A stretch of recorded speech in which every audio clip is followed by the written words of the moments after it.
Breaking Jain news. जैसा कि आप सभी को अवगत है कि संत शिरोमणि परम पूज्य आचार्य भगवान श्री विद्यासागर जी महाराज की संलेखना पूर्वक समाधि के बाद कुंडलपुर की ओर सभी आचार्य संघ का मंगल विहार हो रहा है। अतिशय क्षेत्र कुंडलपुर में संभवतया 21 से 30 अप्रैल 2024 के बीच में आचार्य श्री के उत्तराधिकारी पद पर निर्यापकाचार्य परम पूज्य श्री समय सागर जी महाराज का आचार्य पद प्रतिष्ठा महोत्सव होना है, जिसकी कुंडलपुर में भव्य तैयारियां चल रही हैं। क्षमा चैनल के इस एपिसोड में हम आपको बता रहे हैं कि परम पूज्य आचार्य श्री ने अपने संघ के निर्यापक बनाते समय क्या घोषणाएं की थी और निर्यापकाचार्यों को क्या दायित्व बताए थे। सुनिए परम पूज्य आचार्य भगवान के श्री मुख से। सबसे पहले आप सुनिए ललितपुर में सन 2018 में हुए पंच कल्याणक के समय निर्यापकाचार्य बनाते समय क्या कहा था आचार्य श्री ने। जो नव में नए नए दीक्षित होते हैं उनके निर्वाह करने के लिए निर्यापक, आचार्य तो नहीं लिखा लेकिन निर्यापक श्रमण का वह रूप दिया है उन्होंने। ये निर्यापक का अर्थ यह है जैसे आचार्य महाराज कहते हैं उसके अनुसार जिनको ये दिया जाता है। हम यह नया प्रयोग नहीं है, शास्त्रों पद्धति से ही है। ये लोग बहुत विलंब कर रहे थे तो हमें भी ज़्यादा आग्रह करना अच्छा नहीं समझ में आया कि समय पर सब हो जाएगा। वह ललितपुर में योग था और आज आप लोगों के सामने हुआ है कि ये जितने भी नए श्रमण बने हैं ये इनके लिए प्रशिक्षण देने का श्रेय जाता है समय सागर निर्यापक को। वहाँ पर दीक्षा देने वाले आचार्य महोदय होते हैं और उनके अनुसार जो दीक्षित होते हैं और चूंकि व्यवस्था नई नई देनी पड़ती है वह सब समूह के साथ सही नहीं हो पाता है। बच्चे आप लोग घर में बच्चों का पंगत बैठ जाए लेकिन वह इस ढंग से भोजन नहीं कराया जाता है। घर वाले ही समझते हैं इनको किस प्रकार बहुत ही चिंता के साथ, बहुत मृदुता के साथ किसी भी प्रकार से घुट्टी पिलाई जाती है।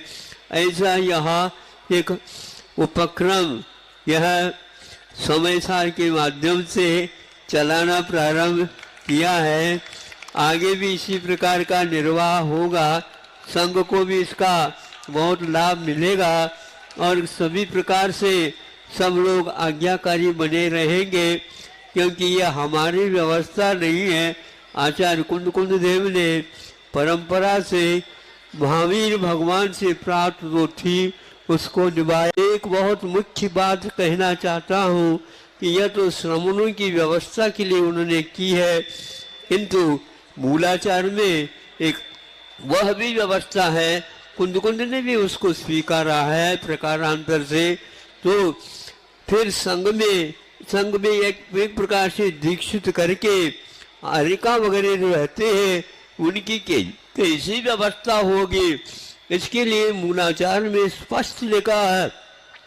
आरिकाओं के निर्वाह के लिए, आरिकाओं के लिए दीक्षा देना, शिक्षा देना, प्रायश्चित देना आदि जो कुछ भी जिम्मेदारी के कार्य हैं वो सारे कि उनको अज्ञानाम गणधरो होई ऐसे शब्द के माध्यम से ये घोषणा हुई है कि आर्यकाओं का गणधर कोई होगा तो ये अलग विशेष रूप से उसका व्यक्तित्व रहेगा। मूलाचार में इसका स्पष्टीकरण बहुत होता है। यदि मान लो इसमें जल्दी में हम और गड़बड़ हो जाता है तो उसके लिए प्रायश्चित इत्यादि भी विधान किया है, क्योंकि हर व्यक्ति एक प्रकार से आरिकाओं को संभाल नहीं सकता है। उसके लिए विशेष रूप से योग्यता की आवश्यकता है। ऐसा कह करके वह बालाचार्य, ऐलाचार्य और निर्यापक आदि गणधराचार्य आदि प्रवर्तकाचार्य आदि करते हुए ये एक अलग व्यवस्थित किया और आरिकाओं को संभालने वाले अलग रूप से व्यक्तित्व रहता है। उसके लिए 2-3 गाथाओं को देख करके उनके पास कैसे गुण होना चाहिए आदि आदि उल्लेख किया। मूलाचार को पढ़ने से ऐसा लगता है कि हम लोग इसमें बहुत अनभिज्ञ हैं। संक्षेप से इतना कहना चाहूँगा, यह परंपरा तभी सुरक्षित रह सकती है जिसके पास इस प्रकार की योग्यता है, वही ये कार्य करे, ताकि यह निर्मल परंपरागत आया हुआ अहिंसा धर्म, श्रमण धर्म, आत्मोद्धारक धर्म हम लोगों के लिए लाभान्वित कर सके। इन्हीं शब्दों संक्षेप से ये कहना चाहता हूँ। इस प्रकार वह आवश्यकता के अनुसार निर्यापकों की संख्या बढ़ाई भी जा सकती है। योग्यता के अनुसार ये कार्यक्रम हो। वह शेष संघ के सामने भी हमने प्राय करके सभी लोगों के सामने रखा है। कौन चाहता है जिम्मेदारी लेना, लेकिन वे लेना तो पड़ेगा। तो समय सागर जी को बहुत आग्रह करना पड़ा। 40 साल होने के उपरांत हाउ कहा है।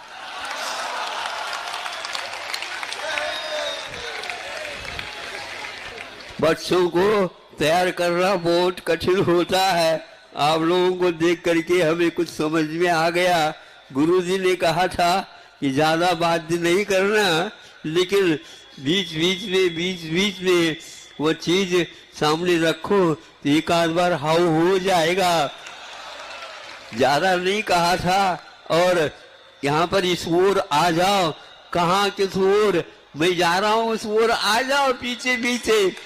योग से सतना में ही चातुर्मास हुआ, खजरा में अपने यहाँ हुआ, और हमारा दूज के दिन ही वहां से विहार हुआ।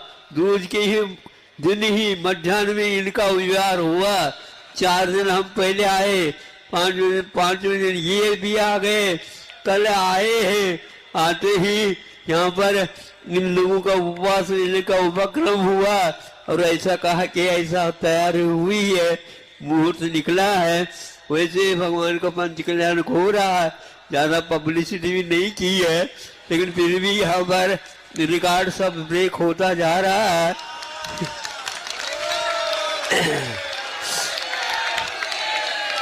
शेष महाराजों को भी ये अवगत पहले से ही आर्यिका संघ के सामने इस ढंग से भली नहीं रखा, लेकिन फिर भी ये व्यवस्था है। हम लोगों को इसके बारे में भी सोचना है। जब वह प्रश्न आएगा पत्रिका में हमें लिखना पड़ेगा, तो उत्तर तो मिलना ही चाहिए। इसका अध्ययन आप लोग भी करो।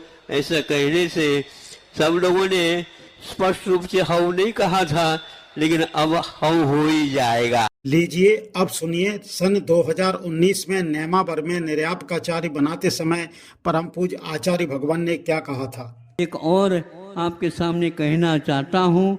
वर्षों से यह यत्र तत्र संघ को भेज करके वहाँ पर अपने अपने ढंग से अनुकूलता के अनुसार, उपयोगिता के अनुसार संघों को भेज करके धर्म प्रभावना और सर्वत्र धर्म के प्रचार हेतु संघ को भेजा है। उनमें से दक्षिण में अभी महाराज हैं, 5-6 महाराज हैं संघ में।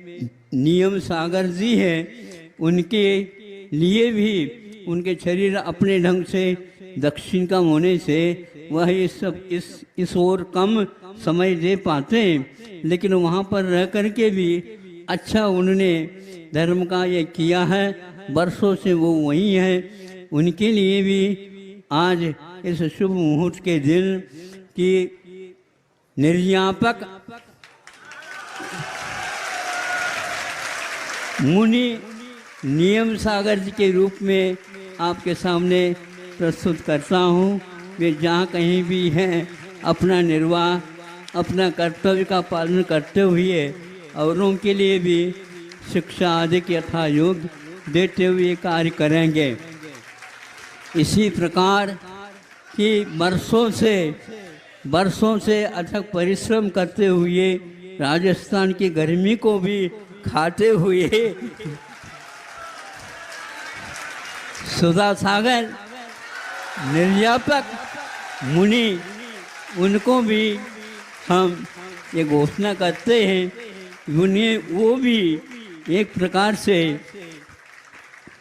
धर्म के प्रचार में लगे हुए हैं। ये बात अलग है, यह बहुत कम उम्र में साधु यहाँ साधना करते करते आए हैं। गलतियाँ हो सकती हैं, लेकिन हमेशा साधु तो 3 बार प्रतिक्रमण करके उन दोषों को दूर करने का पुरुषार्थ करता है।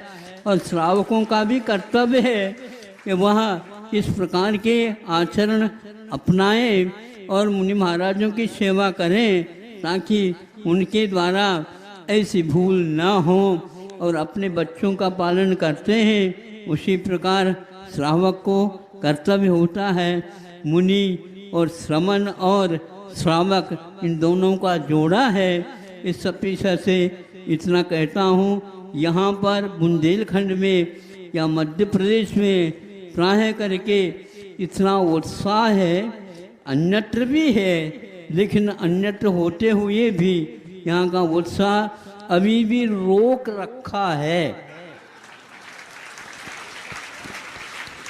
इस दिगंबरत्व के प्रति अथवा इस अहिंसा के प्रति और इस आध्यात्मिक से प्रभावित होने के कारण कई व्यक्ति लेना चाह रहे हैं, लेकिन हमने थोड़ा सा विशेष रूप से उनको रोक रखा है। उनके लिए अलग पाठ्यक्रम के रूप में देते हुए उनके उत्साह को आगे बढ़ा रहा हूँ। अभी कितनी संख्या है और कितनी और संख्या होगी हम ये नहीं कह सकते। ये सभी गुरु महाराज का ही विचार है, उन्हीं का प्रोत्साहन है, उनकी प्रेरणा है और उन्हीं के सब कुछ सीख है। उसको जहाँ तक हम प्रयास कर रहे हैं कि इसका पालन हो जाए, लेकिन अब कब तक करें ये तो उन्हीं को हम पूछते हैं। आपके सामने कुछ रखना नहीं चाहूँगा, लेकिन इतना अवश्य है, जितना करो उतना कम है। प्रत्येक का कर्तव्य है वे अपने अपने कार्य करें। सन 2022 में कुंडलपुर में हुए भव्य पंचकल्याणक में भी आचार्य श्री ने बनाए थे निर्यापकाचार्य। लीजिए सुनिए परम पूज्य आचार्य श्री को। जैसे जैसे निर्यापक हैं उनके पास भी इसी प्रकार की व्यवस्था होगी, ताकि और 50 जो ब्रह्मचारी लोग हैं उनको बहुत खेद हो रहा होगा, लेकिन क्या कहें, हमारे पास कोई किसी को नहीं रखा, 3-4 महाराजों को रखा है। आगे मैं अपनी साधना के लिए तत्पर हूँ और ये सारे के सारे इनको संभालेंगे, ऐसे आशा। गत साल 2 साल पूर्व में निर्यापकों को प्रारंभ किया था घोषित करने का। उसके आगे भी ललितपुर में पंचकल्याणक हुआ था उस समय। उसी प्रकार आज भी यह उपक्रम कर रहा हूँ, ताकि आप लोगों के लिए सुविधा रहेगी, मेरे लिए तो और बहुत सुविधा रहेगी। महाराज लोग इसको बहुत अच्छे ढंग से निर्वाह कर रहे हैं। सर्वप्रथम 4 तो हो ही गए थे, समय सागर जी, योग सागर जी, नियम सागर जी और सुधा सागर जी। इसके उपरांत क्रम आता है श्री में दीक्षित होने वालों में एक समता सागर जी भी थे। निर्यापक श्रीमैन समता सागर जी महाराज की, पंचम निर्यापक समता सागर जी महाराज की। फिर इसके उपरांत आप लोग जानते हैं बुंदेलखंड में वैभव इसकी कमी नहीं है। आप ही लोगों के घरों से यह आए हैं। आप लोग जड़ को तो संग्रह करते हो, लेकिन हमने समझा ये लोग दे देंगे, चेतन तुम्हें रख लूंगा। आपके ही यह सुपूत है, तो प्रशांत सागर जी महाराज, निर्यापक श्रवण षष्टम निर्यापक श्रवण प्रशांत सागर जी महाराज की। ये सारे ब्रह्मचारियों को और क्षुल्लक ऐलक मुनि महाराजों को पहुंचाने से बहुत ही सुचारू पूर्वक जितने भी संघ में रहते हैं वो सब व्यवस्थित वात्सल्य देते हुए आज तक करते आए हैं, आगे भी इसी प्रकार करेंगे। इसलिए इनको यह कार्य हमने सौंपा है। प्रसाद सागर जी के उपरांत प्रशांत सागर, अब इसके उपरांत बुंदेलखंड में ही एक प्रसाद सागर जी महाराज को सप्तम निर्यापक प्रसाद सागर जी महाराज की। इनके पास इसी साल 2-3 महाराजों को भेजा था और उसका पूर्णतः 2-3 वर्ष से भी ज़्यादा ही हो गए। इन्होंने इसका निर्वाह किया है आज्ञा के साथ और आगे इसी प्रकार यह अध्ययन अध्यापन साधना आदि कराते हुए जैसे आप लोग अपने बच्चों को निभाते हैं उसी प्रकार यह आगे निभाएंगे। इसके उपरांत अभय सागर महाराज की निर्यापक अष्टम निर्यापक अभय सागर जी महाराज की।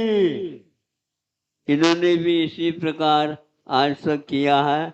यद्यपि ये बहुत व्यस्त रहते हैं इनका कार्यक्रम, फिर भी आगे के लिए हम कहेंगे संघ यदि संघ बढ़ जाता है तो आप उसमें से समय कम करके इनको दे देंगे तो बहुत अच्छा रहेगा। फिर इसके उपरांत 7-8 महाराजों को तात्कालिक 3 साल पूर्व में 1-2 वर्ष तक वहाँ पर एक महाराज जी ने निर्वाह किया है। उनके साथ लगभग 8-9 महाराज होंगे, आगे कितने होंगे पता तो नहीं लगेगा। उस शंभु सागर जी महाराज निर्यापक श्रवण शंभु सागर जी महाराज की। 9वें निर्यापक श्रवण। फिर इसके उपरांत कि बहुत चाहते तो नहीं थे लेकिन हर एक व्यक्ति हर एक महाराज आदि आदि सबका यही है कि हम तो महाराज जी के गुरु जी के पास ही रहेंगे, लेकिन गुरु जी स्वयं भी इसी प्रकार जो ज्ञान सागर महाराज जी की आज्ञा है उसके अनुसार आगे हम अपने जीवन काल को व्यतीत करना चाहेंगे। इसलिए आप लोगों को यह दायित्व दिया जा रहा है। वीर सागर जी महाराज दसम निर्यापक श्री वीर सागर जी महाराज। परम पूज्य मुनि श्री प्रमाण सागर जी महाराज ने पूछे जाने पर निर्यापकाचार्यों के संबंध में क्या कहा था, लीजिए सुनिए परम पूज्य मुनि श्री प्रमाण सागर जी महाराज को। निर्यापक क्या होते हैं? आचार्य महाराज जो भी करते हैं वो वही करते हैं जो आगम के अनुकूल होता है। कुछ लोगों ने निर्यापक को निर्यापकाचार्य शब्द समझ लिया, निर्यापकाचार्य से जोड़ दिया और ये कह दिया कि आचार्य महाराज ने भी निर्यापक के बहाने आचार्य बना दिए। और जो अब तक लोग कहते थे एक संघ में एक ही आचार्य होना चाहिए, हमारे आचार्य महाराज में 2 पहले बनाए 2 अब बना दिए 4 तो बन गए, ऐसी धारणा मत बनाना। निर्यापक मुनि है, आचार्य नहीं। और इसका उल्लेख आचार्य कुंद ने अपने प्रवचन सार में किया है, आप लोगों की जानकारी में होना चाहिए, इसलिए मैं सप्रमाण बता रहा हूँ। ये क्लिप अपने पास रख लेना। कोई निर्यापक के विषय में किसी भी तरह की चर्चा करे तो बताना आगम ये कहता है। आचार्य कुंद ने प्रवचन सार में एक गाथा लिखी है, लिंगक गहने तेसिम गुरुत्तिपवज्ज दायगो होदी छेदेसु उठवगा शेषा निजावगा भनिरा निजावगा शमना। कि लिंगक गहने तेसिम गुरुत्तिपवज्ज दायगो होदी, जब कोई दीक्षा लेता है तो दीक्षादायक जो होता है वो गुरु कहलाता है, वो एक होता है। कौन होता है? लिंगक गहने तेसिम गुरुत्तिपवज्ज दायगो होदी, गुरु प्रवज्जा यानी दीक्षा के दायक होते हैं, वो एक होते हैं। लेकिन गुरु के दीक्षा देने के बाद संघ का विस्तार हो जाए, बड़ा हो जाए, तो संघ को संभालने के लिए अनेक मुनियों को गुरुतर दायित्व दिया जाता है। उसके लिए कहा गया छेदेशु ठवगा, जो श्रमण मुनि बन गया उसके मन में कभी कोई शिथिलता आ गई, यानी छेद आ गया, व्रत आदि के पालन में कोई विकल्प संकल्प आ गए, किसी प्रकार की कमी आ गई, उसकी उपस्थापना करने वाले यानी उनके मन को स्थिर करने वाले, और आचार्य जयसेन ने उनके लिए शिक्षा गुरु का, शिक्षा देने वाले, संघ को संभालने वाले शेषा अन्य जो मुनि होते हैं, शमणा जो श्रमण होते हैं, निजावगा होदी, वो निर्यापक कहलाते हैं। वो निर्यापक श्रमण है और एक नहीं अनेक होते हैं। हमारे गुरुदेव ने वही किया। ये बात ठीक है कि उनने अपने मुनि दीक्षा के 50 वर्ष के बाद ये सोचा, और उनकी जरूरत नहीं थी क्योंकि वो खुद में इतने समर्थ हैं कि वो हमें और किसी की जरूरत ही नहीं, वो एक में ही सब है। लेकिन आचार्य होते हैं जिन शासन की परंपरा को आगे बढ़ाना उनका दायित्व है, और आचार्य के विषय में कहा जाता है आचार्य जिन शासनोन्नति करा। तो आचार्य जिन शासन की उन्नति करने वाले होते हैं, उन्हें आगे के लिए जिन शासन को सुरक्षित करने के लिए और संघ को सुव्यवस्थित रखने के लिए जो उनने सोचा वो उनका दूरदर्शी निर्णय है। पहले पूज्य मुनिवर सुधा समय सागर जी के लिए किया, फिर पूज्य योग सागर जी के लिए किया, और कल पूज्य मुनिवर नियम सागर जी और पूज्य सुधा सागर जी का नाम उनने किया। ये उनका अपना दृष्टिकोण है। वो किसे जो योग समझते हैं वही करते हैं, और जब योग लगता है तभी कहते हैं। तो ये पूरी समाज के लिए बहुत प्रशंसनीय बात है। लेकिन ये निर्यापक श्रमण हैं, आचार्य नहीं, ये बात अच्छे से बिठा लेना। निर्यापक मतलब एक विशेष प्रकार का दायित्व उन्हें प्रदान किया है जो संघ के भविष्य के लिए बहुत उपयुक्त है। तो ये निर्यापक के संदर्भ में समझना चाहिए।